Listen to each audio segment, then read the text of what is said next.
Olá, meus irmãos. Dentro do nosso assunto Introdução à Cosmovisão Reformada, nós estamos falando sobre defendendo a verdade em um mundo relativista. No último vídeo, nós começamos a falar de alguns valores contemporâneos. E o valor que eu enunciei é o espírito antidogmático.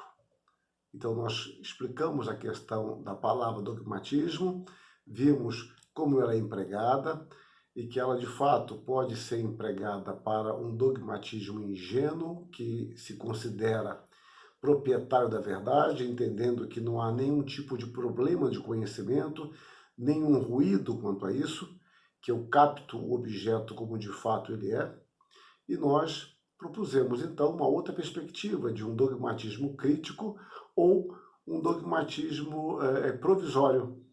E eu chamei de dogmatismo crítico porque é um tipo de pensamento que afirma, que sustenta a verdade.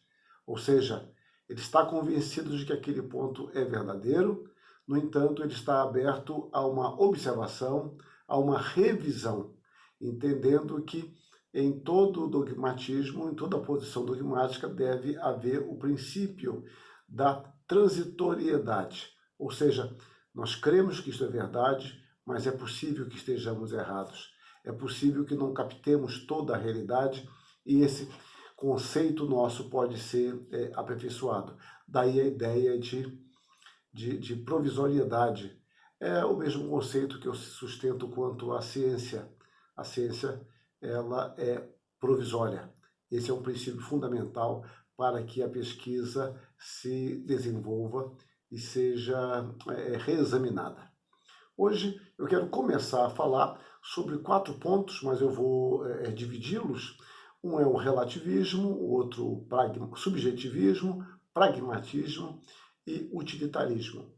É preciso que nós entendamos que as ideias que sustentamos, elas nunca são inconsequentes. Quando eu falo de inconsequência, eu estou querendo dizer que as nossas ideias trazem consequências, boas ou ruins, eu não estou discutindo isso. Mas as ideias, elas nunca param num campo abstrato. Elas trazem implicações, naturalmente, que podem ser melhor desenvolvidas ou não, mais intensamente desenvolvidas ou não. Então, eu gosto de fazer uma espécie de genealogia da ideia, do conceito, para que nós possamos ver como estes conceitos eles estão na nossa vida cotidiana. Pessoalmente, eu gosto muito de trabalhar com o concreto, embora reconhecendo que o concreto parte, em geral, de um pensar abstrato, ou há uma teoria, uma sólida teoria por trás daquilo. Então, quando nós começamos do simples para o complexo, nós podemos encontrar um elemento em comum, porque nós conhecemos aquela ideia, nós falamos daquela forma, nós já ouvimos falar assim. E a partir daí é mais fácil conduzir para a ideia que está por trás daquela fala, o conceito teórico por trás daquela afirmação ou negação. Então, vamos entrar na questão do relativismo. Eu começo destacando um autor luterano que de quando em quando eu cito, o Gene Eduardo Veit Jr., dizendo que hoje muitas pessoas levaram o conhecimento tão longe que elas ficaram céticas em relação ao próprio conhecimento. É curioso, né? É uma espécie de círculo vicioso autossuicida. Eu conheço tanto, eu fui tão longe quanto a isso, que hoje eu já duvido até mesmo daquilo que conheço ou da minha possibilidade de conhecer. Mas vamos de forma mais simples começar. Essa é a sua verdade, não a minha. Tudo é relativo. Para aquela época e cultura, isso era verdadeiro. Quantos de nós já não nos deparamos com afirmações assim? Talvez, ou provavelmente, já até tenhamos falado desse modo. Vejamos alguns conceitos que estão por trás destas afirmações. Não o conceito que está por trás de uma afirmação, assim, quanto ao objeto, mas quanto à possibilidade de fazer tais afirmações. Então, comecemos a ver aqui o que eu estou chamando de subjetivismo ético individual. Então, ainda que este nome subjetivismo seja moderno, vamos dizer assim, ele surge pós-iluminismo no século XIX, a sua percepção é bem antiga, sendo encontrada já nos sofistas no quinto século a.C. Para o subjetivismo, a validade da verdade está limitada ao sujeito que conhece e julga. Desta forma, não podemos falar de uma verdade ou realidade idêntica para todo o ser humano. Por isso mesmo, toda certeza é pessoal, visto que toda verdade é subjetiva. E quando há conflitos, nós podemos entender que esses conflitos nada mais são do que interesses e desejos diferentes. O bem e o mal é aquilo que desejo que seja, conforme resumiu o Thomas Hobbes, né? Thomas Hobbes, o grande filósofo político do final do século XVI, ele viveu a maior parte da sua vida no século XVII, né? Seu grande trabalho foi o Leviatã. Mas vamos ao que importa. Olha o que ele afirma. Seja qual for o objeto do apetite ou desejo de qualquer homem, esse objeto é aquele a que cada um chama bom. Ao objeto de seu ódio e aversão chama mal. E ao seu desprezo chama vil e indigno. Pois as palavras bom, mal e desprezível são sempre usadas em relação à pessoa que as usa.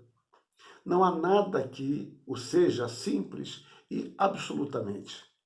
Nem há qualquer regra comum do bem e do mal em que possa ser extraída da natureza dos próprios objetos.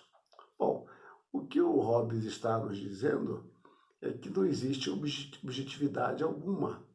A questão paira sempre pelo interesse e pelo desejo pessoal. Ele tem razão, de certa forma, não de maneira absoluta, mas de forma muito comum, muito prática, que nós tendemos a demonizar aquilo que nós não gostamos. Nós podemos chamar de mal ou podemos chamar de desprezível. E isso, certo, muitas vezes está ligado ao nosso interesse, ao nosso gosto, à nossa preferência, às circunstâncias, e também chamamos de bom, agradável, amável, coisas assim, quando há algum interesse em nós.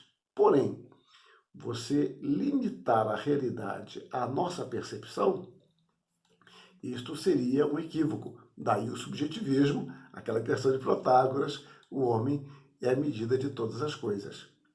Então, dentro do subjetivismo, o que é privilegiado é o fato de que os seres humanos são diferentes e com compreensões díspares.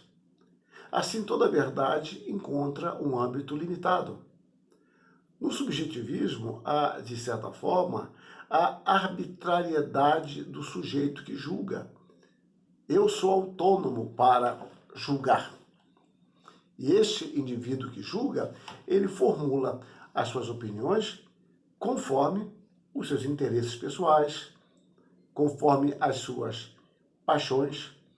E esse interesse pode ser positivo ou negativo, no sentido de que o interesse de que ele quer muito algo ou ele não quer algo. Então, o interesse pode ser usado de ambas as formas. E este ser humano, então, ele vale-se de racionalizações para justificar as suas escolhas. Deste modo, uma das consequências desta postura é a convicção de que a pessoa que julga está sempre certa. Por quê? Porque a verdade é relativa. Bom, você pode não crer naquilo que eu estou dizendo, o problema é seu. Mas para mim aquilo é verdade e ponto. Bom, quando você vai às Escrituras, você já encontra este tipo de observação, este tipo de percepção. Eu vou mostrar no tempo certo isto para vocês. Porque Isaías, ele descreve o estado de subjetivismo ético em que se encontravam os líderes de Israel praticando de forma descarada toda sorte de perversão moral, contudo, ironicamente mudando o nome de sua prática. Isso que eu vou mostrar em Isaías, como eu falei no tempo próprio, é um reflexo daquilo que Tucídides diria mais tarde. Tucídides é o pai da história científica, né? Pai da história científica. Heródoto é considerado o pai da história e Tucídides o pai da história científica. E ele escreveu algo na sua obra História da Guerra do Peloponeso, que eu vira e mexe estou citando. Ele disse o seguinte: a significação normal das palavras em relação aos atos muda segundo os caprichos dos homens. A audácia irracional passa a ser considerada lealdade corajosa em relação ao partido. A hesitação prudente se torna covardia dissimulada. A moderação passa a ser uma máscara para a fraqueza covarde. O agir inteligentemente equivale à inércia total. Os impulsos precipitados são vistos como uma virtude viril, mas a prudência no deliberar é um pretexto para a omissão. Ou seja, ele está dizendo o mesmo que, mais tarde, séculos depois, 20 séculos depois, Hobbes afirmaria: conforme os nossos interesses, nós chamamos bom, chamamos mal, chamamos de algo louvável ou desprezível. Então, como é que você distingue a covardia da prudência?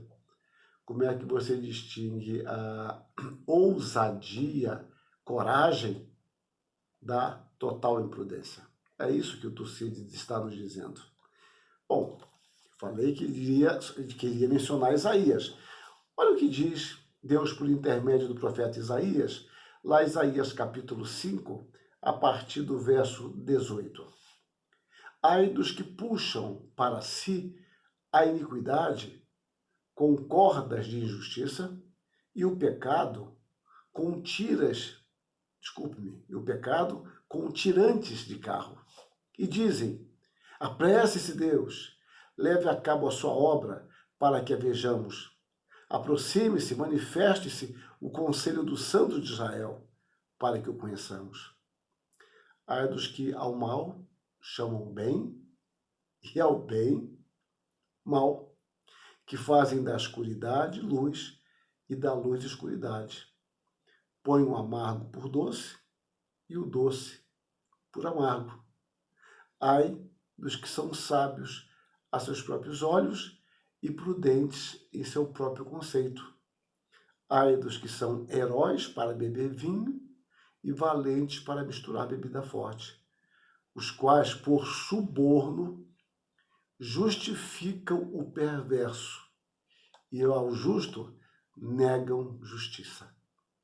Isaías 5, 18 a 23. Reparem, ai dos que ao mal chamam bem, está no verso 20, e ao bem mal. Fazem da escuridão luz e da luz escuridão, põem o amargo por doce e o doce por amargo. Depois no 23, os quais por suborno justificam o perverso e ao justo negam a justiça. Mais à frente nós lemos Isaías 59, versos 14 e 15.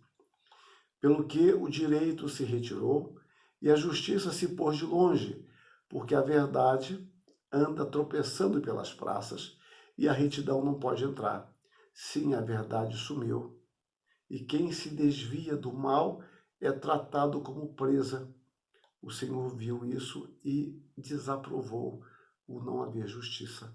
Reparem, o direito se retirou, a justiça se pôs de longe, a verdade anda tropeçando pelas praças e a retidão não pode entrar. Então aqui nós temos, meus irmãos, a essência do subjetivismo. Não há lugar para uma verificação da verdade. porque a verdade é aquilo que os poderosos dizem que são. E os poderosos podem ser simplesmente circunstancialmente. Eu tenho um poder para definir determinadas coisas no âmbito no qual eu vivo, no âmbito menor ou maior. Então aqui não há verificação, não há verdade, não há como você ter um padrão absoluto para verificar a sua postura, porque você não tem interesse quanto a isso. Você está convencido ou você deseja estar convencido de que o mal é bom e de que o bom é mal, e essa é a imagem que você passa para o outro, porque isto é interessante para você. Então, esses valores, meus irmãos, sutilmente, eles estão presentes em nossa sociedade. Quando nós não cremos mais em absolutos, não cremos na possibilidade de encontrá-los, que cada um deve viver a sua vida conforme lhe parece, sem compromisso algum com o padrão absoluto. No próximo vídeo, nós vamos falar sobre o relativismo, que se casa bem com o subjetivismo, o ponto de partida que será outro. Que Deus nos abençoe, nos dê discernimento e nos instrua. Amém.